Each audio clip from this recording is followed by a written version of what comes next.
So Tokyo Ghoul came out a day early. I thought it came out last Friday, so I just assumed that it'll be every Friday. But getting it every Thursday wouldn't be bad either. But this episode impressed the fuck out of me. Being a manga reader, I'm not going to compare every episode to the manga, but this episode, it's exactly what happened in the manga besides, Kaneki with a goody tree and whatnot. But this episode alone gave me hope. Now, this season, Tokyo Ghoul Route A is going to be amazing. I mean, the setup for the owl's true identity and the mindfuck is still there. We finally met Akira, and I mean, God, it's going to be awesome. Akira's character is fucking awesome. She's all about business, straight to the point, and blunt as can be. And I just love that scene where she tells Amon that words are a waste of time. So if I could save time by saying less words, then I will. And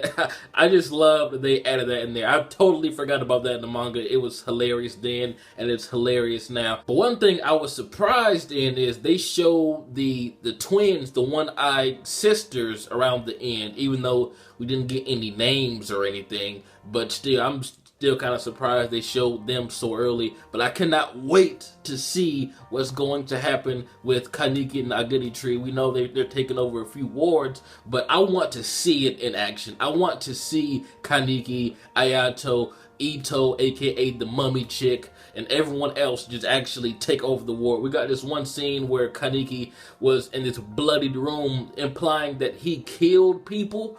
And this one guy that he obviously saw there, but Ayato didn't, so he let him live. So, Kaneki is an Itachi right now. He's doing evil shit. He's doing fucked up shit, but probably for the greater good. I'm not exactly sure what greater good could come of this because, like I said, the manga takes a completely different route. So I'm very interested in seeing what his motive is.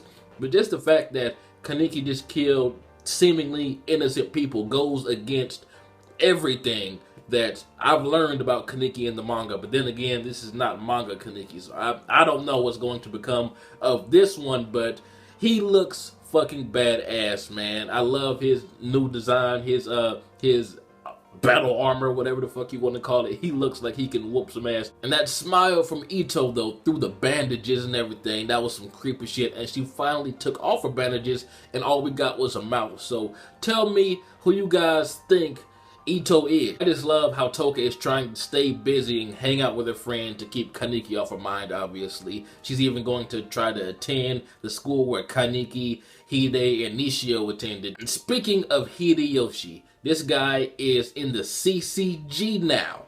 So tell me what do you think is going to happen with that? We know that the Ghoul investigators inevitably have to clash with ghouls. That's all I'm going to say. So what do you think is going to happen with Hide and a certain other ghoul later on down the line? Hide is very, very perceptive. You can get a lot of hints of that in the first season of Tokyo Ghoul, so I would not be surprised if he already knew what Kaneki was doing and who Kaneki really is. So that may be why he's joining CCG. Maybe he actually wants to protect Kaneki. But I just think it's so sad. But then again, I love the scene where Amon went to Mado's grave and he's doing a report of how the missions are going. Oh my god. I'm not sure why, but that made my heart drop, man. Like, Mado was such an inspiration to Amon. But now Amon is teamed up with another Mado, but this one seems to be a little bit more obnoxious, at least in his opinion, obviously. So how do you think their relationship is going to be?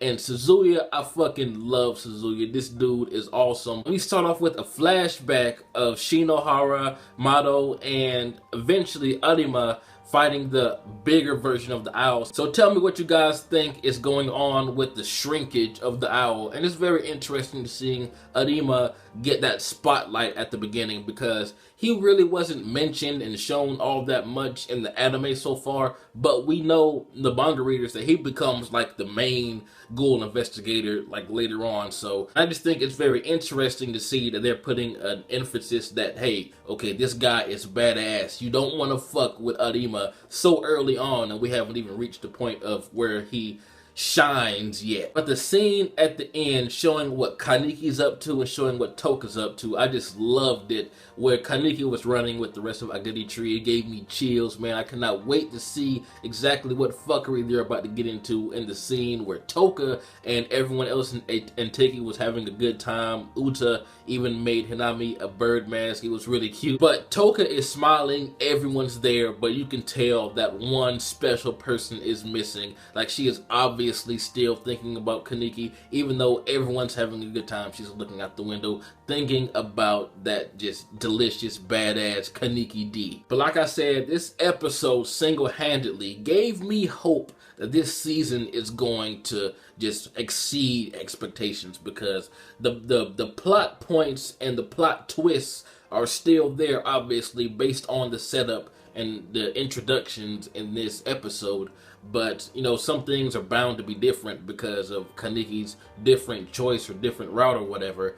But I'm still very hopeful, man. This shit is about to be amazing. You guys remember the emphasis of the rarity and the power of a one-eyed ghoul. Now, we see at the end of this episode, like I said earlier, there are two supposed sisters with one eyes, and, you know, one in each eye. Well, one in the opposite eye of the other. So tell me what you guys think about that. And I just think it's just so amazing that Akira just came to the conclusion that Rize, because that's what she was talking about, that Rize was killed by fellow ghouls because she was eating too much, which basically is the truth from what I can gather so far. And Takizawa's just jealous as fuck, like, this is why I didn't want this bitch here. So Akira is a genius, man, and best believe she's going to help out in many of these investigations. But tell me what you guys thought about this awesome episode. This has been jbDAuchiha. Like, comment, subscribe, and I'm out.